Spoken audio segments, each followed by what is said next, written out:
que nos han enseñado. Entonces, la historia de Navidad no solamente es emotiva, sino está llena de grandes detalles que muchas veces nos perdemos por el efecto teléfono descompuesto. ¿Cuántos se acuerdan de ese efecto teléfono descompuesto? ¿Verdad? Que alguien cuenta algo y se va contando de boca en boca y llega a un punto donde la historia ya está completamente distorsionada y no es como la inició el original, ¿no? Entonces, este teléfono descompuesto también se llega a dar mucho en esta historia de Navidad. Y gracias a Dios que tenemos la palabra para poder regresar y entender qué es lo que pasó, por qué pasó y qué detalles pueden hablar a tu vida y a mi vida de una manera impresionante. Entonces, las historias de Navidad llegan a tener ciertas alteraciones que hacen los autores de estas obras y lo hacen para hacerlo más emotivo, quizás no malintencionado, pero buscan la emotividad. Entonces, llega a haber algunas creencias de lo que pasó que realmente no necesariamente pasaron. Y oh, sorpresa. ¿Cuántos de aquí pusieron un nacimiento en su casa? Levante la mano. ¿Quién puso un nacimiento? ¿Entonces los demás pusieron Santa Clauses o qué pusieron? No.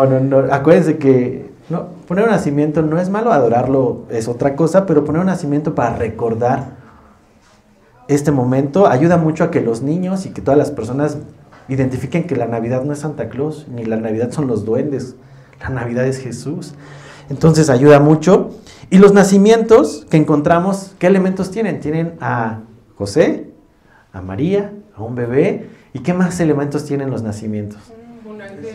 Un ángel, un pesebre, animales. Y en cuanto a personas, ¿quiénes más podemos encontrar en los nacimientos? A los Reyes Magos. Pues hoy vamos a ver que los Reyes no estuvieron en ese momento. Gran decepción para nuestros nacimientos. Así que llegando a tu casa los quitas, porque no deben de estar ahí. En línea del tiempo, los Reyes ni eran reyes, sí eran magos, pero no eran reyes. Llegaron mucho tiempo después a conocer a Jesús. Entonces, esos detalles, si te das cuenta, pues los damos por hecho, ¿no? De que en el nacimiento llegaron los reyes, y no es así. Vamos a ver una impresionante verdad en esta historia de los magos del Oriente. Y es increíble que de los 4 evangelios que tenemos en la palabra de Dios, Mateo haya dedicado gran parte del inicio de su evangelio a narrarnos este momento de la visita de los magos. Y es el capítulo que vamos a ver. No lo vamos a ver todo, pero en Mateo 2, ve ahí a tu palabra, va a ser el texto que vamos a ocupar hoy para poder meditar sobre este momento. Y Mateo nos va a ayudar muchísimo a entender qué es lo que sucede con esta visita tan especial de estos sabios del Oriente. No hay otro evangelio que hable de esto. No lo vas a encontrar ni en Marcos, ni en Lucas, ni en Juan. Solamente lo vas a encontrar aquí. ¿Y esto qué podría traer a tu mente? ¿Hay alguna contradicción con los otros evangelios? ¿O por qué lo omitieron los demás? ¿No? La realidad es que no. No hay ninguna contradicción en los evangelios. Los 4 evangelios se complementan unos a otros. Recuerda que el evangelio de Mateo fue dirigido a un público especial, a una audiencia especial. ¿Y esta audiencia, alguien lo sabe? ¿A quién iba dirigido Mateo? Iba dirigido a los judíos principalmente. Mateo escribió para que los judíos creyeran en Jesús como el Mesías prometido. Por eso, en Mateo, si te das cuenta cómo empieza todo el evangelio, hablando de la genealogía de Jesús. ¿Por qué? Porque va a presentar la familia de donde viene el Mesías. Entonces, cobra mucho sentido que Mateo presente el evangelio hablando de genealogías si va a dirigirse a judíos. Pero no solamente se queda en esta parte de presentar de qué familia viene Jesús, sino ahora nos va a presentar en el capítulo 2 la visita de unos magos del Oriente. ¿Y qué sentido tiene esto?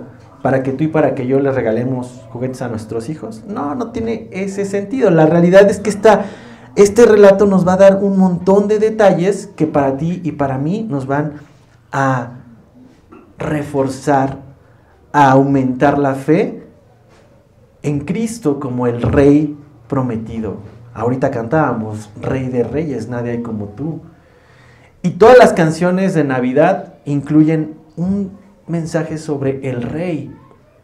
Ahora, Mateo va a presentar a los judíos quién es el rey, quién es el rey esperado, quién es el rey Mesías, y es Jesús. Entonces, tiene un porqué. Mateo sí lo incluye y los otros no. Ahora, hace 8 días veíamos que la noticia de Navidad generó un efecto en José, generó un efecto en María, generó un efecto en los ángeles, que empezó con incredulidad o duda, pero terminó con decisión de ir hacia donde estaba Jesús. En el caso de los pastores, pero en el caso de José, que quería abandonar a María, terminó convencido que su lugar era estando con María. Y María, incrédula de lo que iba a pasar, terminó diciendo, hágase tu voluntad en mí. Entonces vemos efectos positivos, pero no siempre fue así. Hubo otros personajes en la historia que vamos a ver el día de hoy, que al escuchar la noticia de Navidad, su reacción no fue nada positiva. Y vamos a ver 3 personajes en estos 13 versículos que vamos a leer hoy, 12 versículos, que son los magos del oriente, un rey que se llama Herodes y maestros religiosos. Van a ser 3 personajes que quiero que identifiques en el relato.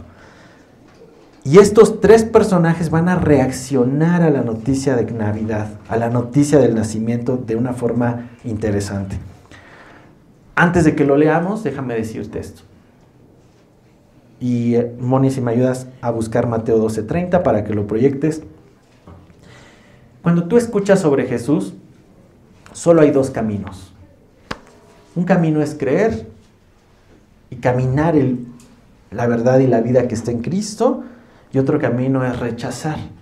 No hay un camino intermedio de ser neutral. Mucha gente dice, bueno, sí, yo creo en Jesús, pero yo me mantengo ecuánime. Ni soy, ni no soy. No lo persigo, no lo maldigo, pero pues allá Jesús y sus creyentes, ¿no?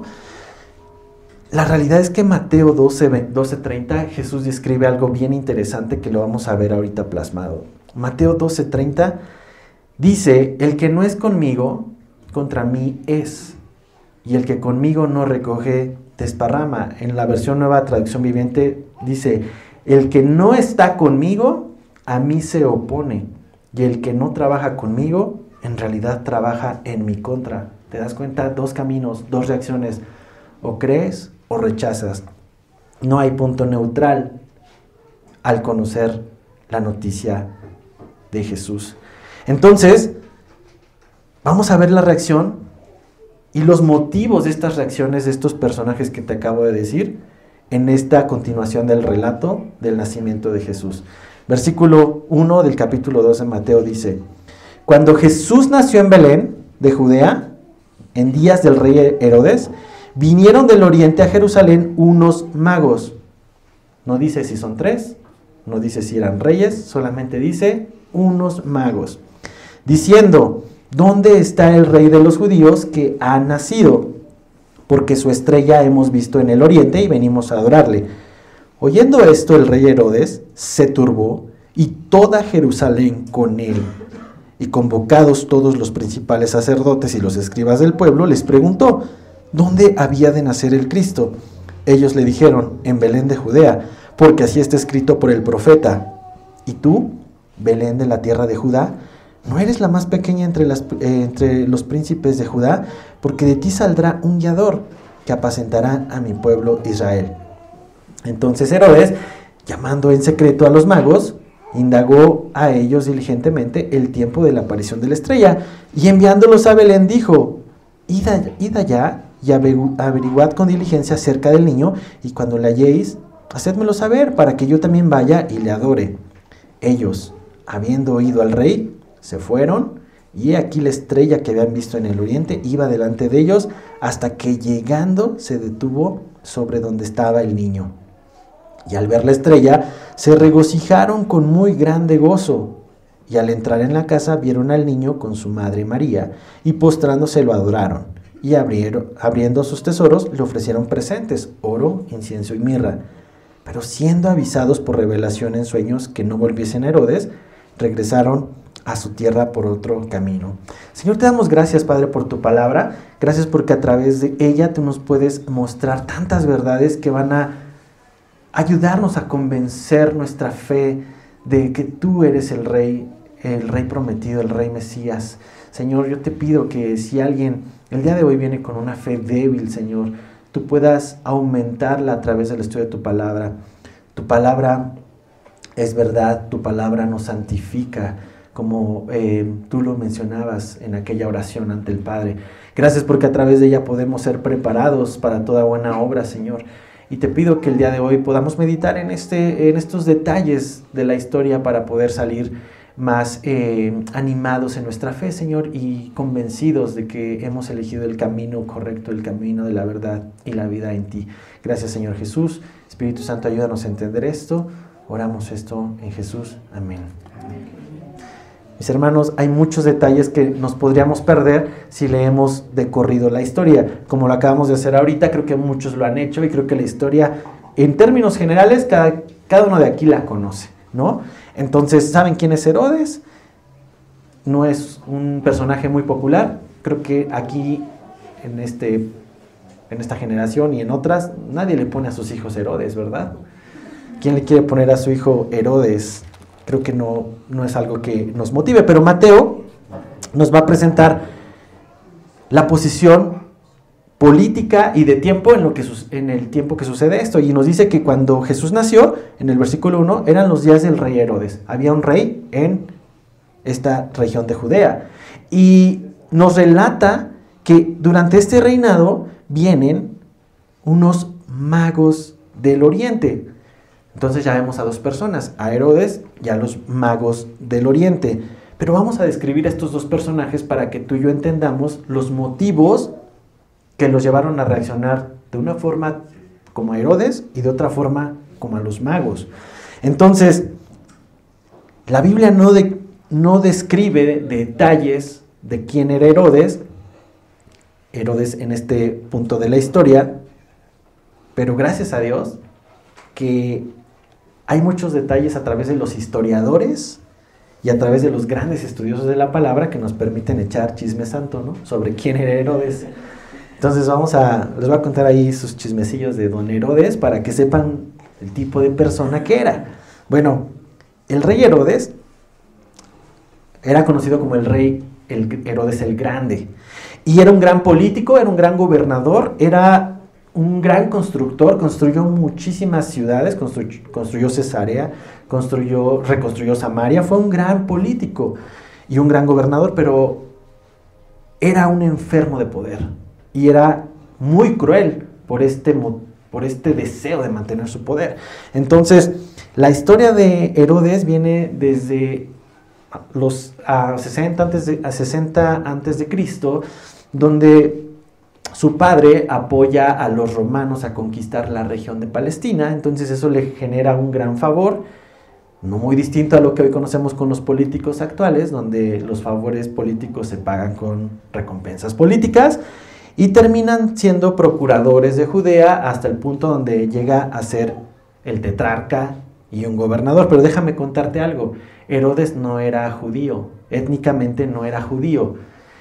Herodes venía de una parte de la tierra que se llama Edom, entonces era un edomita y de ascendencia árabe, no era judío. Eso le generaba que la gente lo despreciara. ¿Por qué? Porque era sangre sucia, ¿no?, si lo quieres llamar de una forma. Era un usurpador, era un rey usurpador porque no pertenecía al pueblo de Dios. Entonces eso generaba el desprecio del pueblo hacia Herodes. Pero Herodes tenía mucho poder político porque tenía muy buena relación con los emperadores romanos, y eso le mantenía su poder y le mantenía tener en orden al pueblo. Se sabía y se decía que Herodes era un usurpador. Entonces, por lo mismo, Herodes era un paranoico del poder, y cada intento o sospecha de sublevación lo que hacía era oprimir con gran violencia. Ese era Herodes.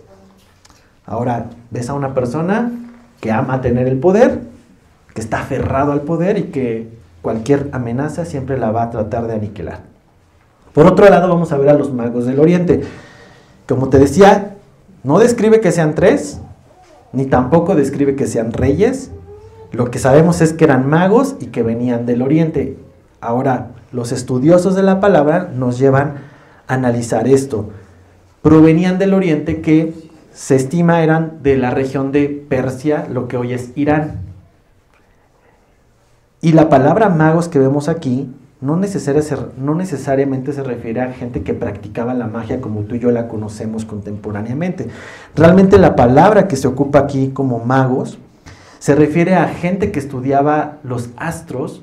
Entonces eran astrónomos, realmente eran personas muy estudiosas de los astros y que sabían los tiempos y movimientos del universo. Entonces eran personas muy sabias, pero no eran reyes. Y tampoco sabemos cuántos iban en esta caravana. Pero fíjate, acompáñame, vamos a ver algo en Daniel 9:25 y en Números 24:17 para que lo vayas buscando. Pero cuando tú lees el libro de Daniel te vas a dar cuenta que Daniel fue líder o fue jefe de los sabios de Persia durante el tiempo del cautiverio. Y entonces los sabios del oriente, los sabios de Persia, conocían muy bien las profecías sobre el Mesías. Daniel 9:25. Seguramente estos sabios conocían muy bien los tiempos de la llegada del Mesías. Dice: sabe pues y entiende que desde la salida de la orden para restaurar y edificar a Jerusalén hasta el Mesías, príncipe, habrá 7 semanas y 72 semanas. Se volverá a edificar la plaza y el muro en tiempos angustiosos. Entonces, aquí nos habla de qué va a pasar y cuándo va a pasar.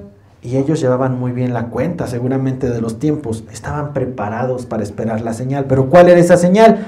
Números 24:17, que seguramente también habían sido instruidos en esto.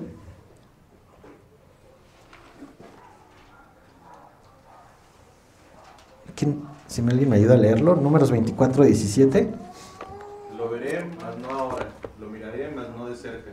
Saldrá estrella de Jacob y se levantará cetro de Israel y herirá las sienes de Moab y destruirá a todos los hijos de Set. ¿Puedes identificar cuál es la señal? Dice: ¿la estrella de quién? Entonces, están esperando al Mesías, conocen las profecías, conocen la promesa del rey Mesías. Estos magos, estos sabios, más bien, sabios del oriente, sabían muy bien los tiempos y conocían muy bien las profecías y los astros. Ahora, el encuentro de estos dos personajes se da en el versículo 2. Vienen estos magos, y vienen al rey de Judea, que es Herodes, y llegan preguntando por otro rey. Fíjate, diciendo: ¿dónde está el rey de los judíos que ha nacido? Porque su estrella hemos visto en el oriente y venimos a adorarle. Estos magos vienen buscando a un rey, pero no al rey Herodes. Y era lógico pensar que si están buscando a un rey, ¿dónde se encuentran los reyes? En los palacios, ¿no? Entonces van primero a Jerusalén, donde está el palacio, y luego van al palacio y buscan al rey. Pero la declaración es interesante porque lo reconocían como rey desde su nacimiento. Si tú observas la dinámica de la realeza, nadie nace siendo rey, todos nacen siendo príncipes. ¿Por qué? Porque hay un rey y una reina. Nadie nace siendo rey, pero ellos identifican que el bebé ya es un rey. ¿Y qué les daba esta seguridad de buscar a un rey recién nacido? Las profecías y las señales. Y la señal era la estrella de Belén. De hecho, interesante cómo lo relata aquí, porque su estrella hemos visto en el oriente y venimos a adorarle. Ahora, recuerda esto: ellos sabían mucho de astronomía y ellos sabían que esto no era algo natural o algo normal.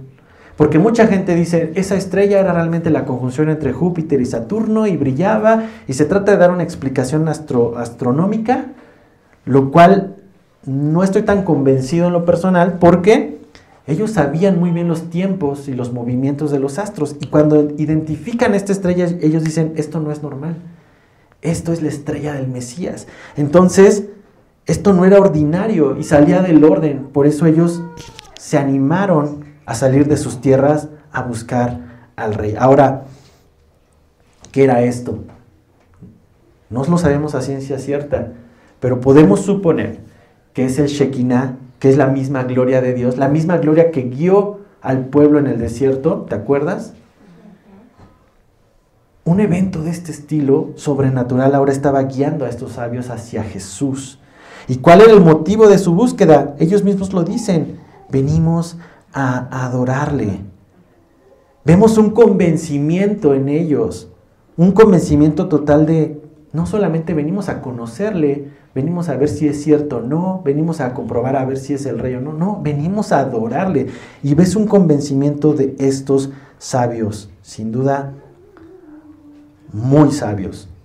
Pero para ese tiempo probablemente era algo completamente absurdo. ¿Por qué? ¿Adorar a un bebé? Y luego judío. Los judíos eran un pueblo oprimido. Los judíos eran un pueblo despreciado. Eran conquistados por Roma. Entonces, ¿qué sentido tiene que unos grandes sabios del Oriente vengan a adorar a un rey? Y un rey del pueblo oprimido, un pueblo judío. ¿Qué sentido tiene? Bueno, tiene el sentido que ellos conocían la palabra y eso era suficiente para creer en la realeza mesiánica de aquel bebé. Imagina la escena en el palacio entre Herodes y estos hombres, estos magos asumiendo que todo mundo ahí iba a estar feliz porque había llegado su Mesías. Y lo que se encuentra va a ser completamente distinto. Los magos están a punto de encontrar que los judíos ni siquiera lo estaban esperando. ¡Qué tristeza! Versículo 3. Oyendo esto, el rey Herodes, ¿qué dice? ¿Qué reacción tuvo? Se turbó. Pero no solo él, fíjate quién más se turbó. Toda Jerusalén con él. El efecto de escuchar a estos hombres generó en Herodes una gran preocupación, una gran ansiedad. Literal se le subió el muerto, como dicen por ahí, porque vio amenazado su trono, vio amenazado el lugar que por tanto tiempo había defendido con uñas y dientes y que no le correspondía porque era un usurpador. Pero este efecto no fue únicamente para él, sino fue para todo Jerusalén. Y tú puedes decir, ay, Mateo está exagerando, ¿cómo todos se van a preocupar? Pues mira, tiene tanto significado este detalle, porque recuerda que Herodes era un paranoico y tenía una enfermedad por el poder. Entonces la gente en Jerusalén tenía toda la razón de turbarse porque no sabían cómo iba a reaccionar este hombre ante la más mínima amenaza ante su trono. ¿Cómo iba a reaccionar? No lo sabían. ¿Había sido capaz este hombre de asesinar a sus primogénitos por este mismo sentimiento de paranoia y de sublevación y de conspiración? De hecho, los dichos populares y el Vox Populi de esa época que lo narra Augusto decía que era más seguro ser un cerdo en la casa de Herodes que ser un hijo en la casa de Herodes. Y no porque compare al hijo con el cerdo, sino simplemente la fonética de la palabra cerdo e hijo sonaba igual, pero decían, es más seguro ser un animal que ser un hijo. ¿Por qué? Porque este hombre enloquece y mata a sus propios hijos. Entonces, alguien que tiene cero escrúpulos para matar a sus propios hijos para no ser amenazado en el trono, ¿cómo iba a reaccionar ante esta verdad? Pero vamos a ver versículo 4. Parece que se contuvo y fue muy prudente, pero no fue así. Mira, versículo 4 dice que convocó a todos. ¿A quiénes convocó? Vamos a ver a dos personas más. A principales sacerdotes y a los escribas del pueblo. Entonces los manda a traer. Y tú puedes decir, bueno, parece que no reaccionó tan mal como hubiéramos esperado. Los convocó porque Herodes sabía la promesa de Cristo. Dice que los convocó y les preguntó dónde había de nacer el Cristo. ¿Qué quiere decir esto? Que Herodes sabía muy bien también la promesa de la llegada del rey Mesías. Entonces va y consulta a estos dos personajes, a los sacerdotes y a los escribas, y encontramos que estos sacerdotes eran los responsables de llevar a cabo los rituales de la purificación y del perdón de pecados, que tú ya sabes, están en Levítico, están instruidos en el Pentateuco, pero ya estaban bien corrompidos, bien corruptos por el mismo poder de Herodes, y eran inclinados al poder. Y también no solo a los sacerdotes, también les habla a los escribas, que eran grandes maestros de la ley, que su tarea principal era enseñar el Antiguo Testamento al pueblo y que eran los expertos en profecías y en promesas. Entonces los manda a traer a estas dos posiciones privilegiadas para esta sociedad y les hace la pregunta. Recuerda que te había dicho, Herodes no era judío étnico, pero Herodes practicaba la religión judía y conocía muy bien la ley. Entonces, este hombre conocía la ley, pero no la vivía. Sabía muy bien de qué trataba, pero no la vivía. Y eso le generaba que tuviera también mucho conflicto con los fariseos. Finalmente, ¿qué respondieron estos maestros, estos escribas y estos sacerdotes? Versículo 5, le dijeron: en Belén de Judea, ahí van a ser, porque está escrito por el profeta. Fíjate, van a tomar la palabra de Dios para responderle a Herodes. Y le dicen: y tú, Belén, de la tierra de Judá, no eres la más pequeña entre los príncipes de Judá, porque de ti saldrá un guiador que apacentará a mi pueblo Israel. ¿Dónde está escrito esto? Miqueas 5:2. La profecía de Miqueas 5 la están ellos parafraseando aquí, que dice así, Miqueas 5:2, pero tú, Belén Efrata, pequeña para estar entre las familias de Judá, de ti me saldrá el que será Señor en Israel, y sus salidas son desde el principio, desde los días de la eternidad. Increíble aquí. De ti me saldrá el que será Señor, un nacimiento. Pero también habla que sus salidas son desde el principio, desde los días de la eternidad. ¿Te das cuenta? Jesús solamente encarnó, pero Él es eterno. Y aquí está en la profecía de Miqueas 5. Entonces, este es el primer contacto que tienen los religiosos de la época, los líderes religiosos, con Jesús.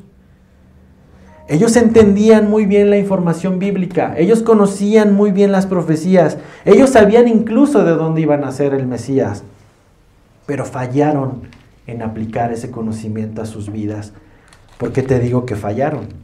¿Por qué podemos asegurar todo esto? ¿Cuál fue la interacción entre Jesús y los líderes religiosos posteriormente? Fue una oposición al grado de llevarlo hacia la muerte, hacia la cruz. ¿Puedes identificar esto? En este punto, parecería que los escribas y los sacerdotes están simplemente siendo neutrales. Pero no va a ser así por mucho tiempo. Van a terminar persiguiendo a Jesús cuando Jesús toque sus intereses, lo mismo que pasó con Herodes. Entonces, mi hermano, igual, mucha gente hoy dice, pues yo no tengo nada en contra de Dios, yo estoy bien, no lo sigo, pero tampoco estoy en contra, yo los dejo que sean. Pero cuando Jesús viene y toca tus intereses, entonces, ¿qué pasa? Automáticamente pasas del estado neutral a ser opositor. Si es que no has decidido por Cristo. Cuando has decidido, entregas tu vida y dices, tú eres mi Señor y mi Salvador. Haz de mí, como María lo dijo, lo que tengas que hacer. Entonces, terminan siendo opositores. Tristemente, estos expertos en la ley de Dios tenían la información correcta, pero personalmente parecen desinteresados en conocer ellos mismos al Mesías. Nada más triste que esperar algo, esperar a alguien y al mismo tiempo decir, pero tárdate más, no llegues todavía, porque todavía tengo cosas que hacer. Muchos cristianos, te puedo decir que en algún tiempo yo también lo viví, ¿no? Te voy a hablar de la experiencia propia, porque yo pues conozco del Evangelio desde hace muchos años. Y cuando se tocaban los temas del rapto y de la segunda venida de Cristo, yo decía, ay, ojalá que todavía no, que se tarde un poquito más porque todavía me quiero casar, ¿no? Y muchos cristianos pueden estar teniendo este pensamiento, diciendo, sí, quiero que venga Cristo, pero después de que acabe mi negocio, ¿no? O después de que logre comprarme mi casa, o después de que tenga muchos hijos. Y al mismo tiempo estamos deseando que venga Cristo, pero al mismo tiempo decimos, pero tárdate porque todavía tengo cosas que hacer acá. Algo así sucedía con estos líderes religiosos. Estaban esperando la llegada del Mesías, pero no querían que llegara, porque eso implicaba perder su posición privilegiada. Ahora, conocer como estos hombres, creer que va a llegar la promesa, de nada vale, mis hermanos, si no nos lleva a la acción, si no nos lleva a unirnos a estos magos del Oriente, a ir a conocer a Jesús. Si no nos lleva hacia donde está Jesús, de nada sirve creer y decir creer. Santiago exhorta muy fuerte a la iglesia en esto. Santiago 2, 14 al 17, dijo, aquí sí saca la espada Santiago, pero es esa espada que corta y que cura al mismo tiempo. Y Santiago le dice esto a la iglesia en el versículo 14 del capítulo 2. Hermanos míos, ¿de qué aprovechará si alguno dice que tiene fe y no tiene obras, no tiene acciones, no se ve? ¿Podrá la fe salvarle? Y si un hermano o una hermana están desnudos y tienen necesidad del mantenimiento de cada día, y alguno de vosotros le dice, id en paz, calentaos y saciaos, pero no le dais nada, no les dais las cosas que son necesarias para el cuerpo, ¿de qué aprovecha?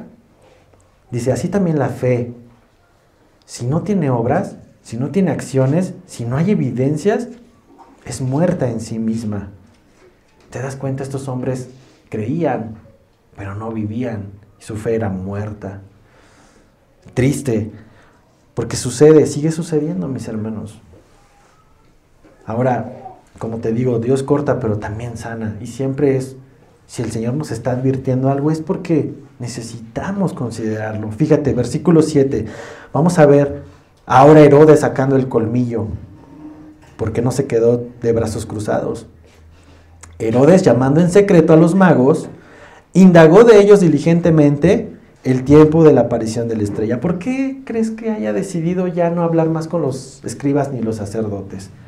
Porque probablemente sabía que eran igual que él y que estaban también ansiosos y turbados por esta situación. Sin embargo, los sabios del Oriente conocían más detalles. Por eso va con ellos en secreto, hipócritamente. Al hacerlo en secreto de los escribas y de los sacerdotes, quiso más detalles del nacimiento. Como dice aquí, indagó diligentemente. ¿Qué quiere decir? Que hizo su tarea muy bien y que con una apariencia de interés genuino les preguntó el tiempo de la aparición de la estrella. ¿Cuándo apareció la estrella? ¿Cuándo la vieron por primera vez?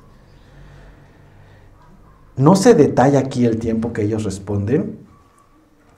Podemos asumir que ya llevaba tiempo esa estrella brillando, porque viajar de Persia, de Irán, hasta Jerusalén son aproximadamente 1800 kilómetros. Es más o menos como si te fueras de aquí a Texas en camellos. Te vas a hacer un buen rato, más o menos unos 2 meses, si te fueras a paso de camello. Entonces, no se dice la respuesta, pero viendo la reacción de Herodes más adelante, ¿qué edades mandó matar Herodes? ¿De bebés de qué edad? De 2 años hacia abajo, ¿verdad? Entonces probablemente la estrella ya llevaba varios meses brillando y Herodes dijo, ok, pues todos los que tengan este rango de edad de 0 a 2 se mueren, probablemente por la respuesta de estos hombres. Ahora, esto es una aclaración importante. Los magos no encontraron a Jesús en el pesebre. Los magos no conocieron a Jesús recién nacido, como nos lo muestran los nacimientos.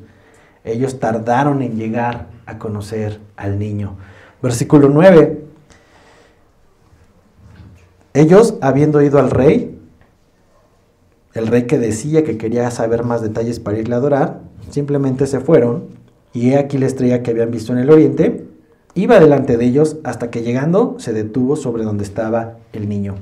Fíjate que algo bien interesante, ellos no prometieron que iban a regresar con Herodes, ellos simplemente escucharon y se fueron. Después Herodes va a enloquecer y va a decir que los traicionaron, bueno, va a sentir que hubo traición de los reyes y se va a enloquecer y va a mandar matar a los niños, pero nunca hubo una promesa de ellos de regresar. La estrella que ellos habían visto les seguía dando guía. Y hasta el día de hoy, mis hermanos, no hay ningún efecto de una estrella que tenga esa característica de pararse justo donde quiere mostrar algo. De hecho, yo no sé mucho de astronomía, estuve viendo ahí como que esto es posible. Naturalmente no es posible. Las estrellas o los astros salen del oeste, igual que el sol, ¿no? Sale del este al oeste. Tienen esa misma dinámica. Bueno, pues ir de Jerusalén hacia Belén, pues es de norte-sur. O sea, no hay una congruencia de que esto fuera natural. ¿Qué nos quiere decir? Que esta estrella era un evento sobrenatural, era la gloria de Dios. Por eso te digo que es una posición que yo en lo particular creo que era una manifestación de la gloria de Dios. Ahora, ¿qué efecto tuvo al llegar a este punto donde la estrella se detuvo justo donde estaba el niño? Lo podemos ver aquí. Dice en el versículo 10, que al ver la estrella se regocijaron con muy grande gozo. Y este es el efecto que hoy sigue teniendo el venir a Jesús. Cuando tú decides seguir esa señal que te está llevando hacia Jesús y llegas y te encuentras con Él, podemos experimentar lo mismo que estos sabios. Se regocijaron con muy grande gozo. Es una profunda alegría para aquellos que llegan a la presencia de Jesús y que tú y yo podemos experimentar también. Y no solamente llegaron y ya. Vemos en el versículo 11 que entraron en la casa. Versículo 11. ¿Entraron en dónde? No al establo. Entraron a la casa. Los sabios llegaron tiempo después. ¿Y qué vieron? Dice que vieron al niño con su madre María. Y postrándose le adoraron. Date cuenta aquí.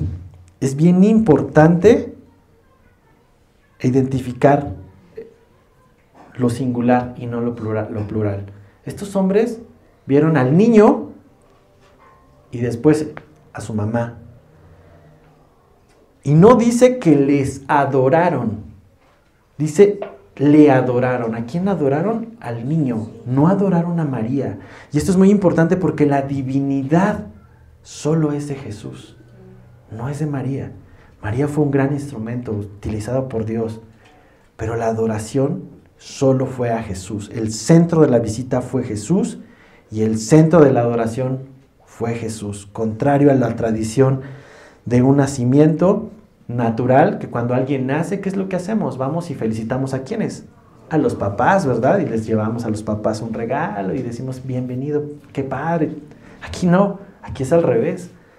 Vienen a ver al niño, vienen a ver al bebé. Es más, José ni siquiera estaba. Como puedes ver aquí, solo estaba María. José quizás estaba trabajando y esto no les importó a los sabios porque Jesús era el motivo de su visita. Ahora, después de postrarse, fíjate, lo que revela es increíble. Le adoraron y abrieron sus tesoros y le ofrecieron presentes, oro, incienso y mirra. Observa los detalles que puede haber aquí. Estos hombres iniciaron su adoración mucho tiempo antes de este momento. Este momento fue únicamente la muestra. Pero estos hombres se habían preparado para ofrecer algo al rey desde sus tierras de origen. Dejaron su hogar, invirtieron grandes momentos de viaje pesado por el desierto con un solo propósito: conocer a Jesús, conocer al rey y adorarle. ¿Qué nos quiere decir esto? Que la verdadera adoración comienza en el corazón que determina ir a conocer a Jesús. La verdadera adoración no es aquí, la verdadera adoración es aquí adentro. Muchas veces confundimos adoración como cantar canciones bonitas, baladas románticas a Dios, y eso no es. La adoración nace de lo más profundo de nuestro corazón. Y estos hombres están determinados a preparar regalos, y más que el regalo, creo que más valioso que el oro, la mirra y el incienso, fue la determinación de ese gran viaje, desde su lugar hasta Belén. Pablo enseña algo al respecto también, porque estos hombres sabios seguramente tenían lugares muy prominentes en sus regiones. Y en Filipenses 3:7 Pablo exhorta también a la iglesia respecto a qué valoramos. Porque lo que es valioso para nosotros es lo que vamos a adorar. Si para ti es valioso este mundo, vas a adorar este mundo. Si para ti es valioso Jesús, vas a adorar a Jesús. Lo que valoramos, eso adoramos. Y Pablo les dice a los filipenses en el versículo 7 del capítulo 3, antes creía que esas cosas, ¿qué cosas? Su posición de valor, todo, si quieres leerlo en tu casa, todo el capítulo 3, Pablo está hablando un poco de su currículum, dice, antes creía que esas cosas eran valiosas, pero ahora considero que no tiene ningún valor debido a lo que Cristo ha hecho. Así es, todo lo demás no vale nada cuando se le compara con el infinito valor de conocer a Cristo Jesús, mi Señor. Por amor a Él he desechado todo lo demás y lo considero basura a fin de ganar a Cristo. Conocer a Jesús es el mayor tesoro que podemos conseguir. Y estos hombres muy sabios, ahora puedo decir muy sabios, sabían lo que estaban haciendo. Y lo que le ofrecieron a Jesús quedó como irrelevante. Es tan significativo lo que vemos, el oro, el incienso y la mirra, sí, nos confirma que estos hombres sabían de la realeza del niño, sabían de la realeza de Jesús, que llevan este tipo de regalos. El oro, que es un elemento muy valioso y sigue siendo un elemento muy valioso, pero que siempre ha estado relacionado con lo divino. ¿Con qué forran las iglesias, o con qué forraron las iglesias de los siglos XV, XVI? ¿Con qué están forradas? Con oro. Con oro, ¿verdad? ¿Con qué hicieron el becerro de oro los israelitas? Con oro. ¿Con qué se hacen los dijecitos de los santitos y todo? Con oro. El oro está muy vinculado a la divinidad. ¿Por qué? Porque es un material precioso, es el metal más preciado de este mundo. Entonces es natural que el hombre vincule el oro con la divinidad. ¿Y qué quiere decir esto? Que estos hombres identificaban que ese niño era divino, es divino y es Dios. No solamente llevaron oro, también llevaron incienso, que es una resina de un árbol que es muy fragante y que se utiliza para adorar. Se utilizaba mucho en las adoraciones, en los rituales de adoración, porque es un olor agradable. Y entonces, ¿qué significa esto? Que lo que haría Jesús en su vida sería agradable ¿para quién? Para el Padre. Una adoración, una vida de adoración. Y finalmente la mirra, que también es otra esencia, una especia usada para embalsamar cuerpos. Y Jesús pagaría el precio más alto con su vida, preparado para la cruz, preparado para una gloriosa cruz, su muerte y su resurrección. Entonces, son objetos simbólicos que no se comparan al valor que tuvieron estos hombres de conocer a Jesús. Pero fíjate, aquí hay algo interesante. Estos objetos eran de gran valor económico, muy caros. No eran cualquier regalo, era algo muy caro. Pero hasta en estos pequeños detalles te das cuenta de la mano de Dios cuidando de aquel niño. Posteriormente, Herodes iba a enloquecer, iba a mandar matar, y José necesitaba recursos para moverse a Egipto. El Padre Celestial sabía que esas necesidades que José y María iban a tener necesitaban ser cubiertas y proveyó para ellos con anticipación. Mis hermanos, así es nuestro Dios. Los recursos que nos da no son para nuestra gloria, son para la gloria de Dios. Y los recursos de estos sabios, el oro, el incienso y la mirra, fueron para la gloria de Dios. No sabemos cuánto tiempo permanecieron, último versículo, pero dice que siendo avisados, versículo 12, ¿cómo fueron avisados? Por revelación en sueños. ¿Y que se les dijo en sueños? Que no volviesen Herodes. Entonces estos hombres regresaron a su tierra por otro camino.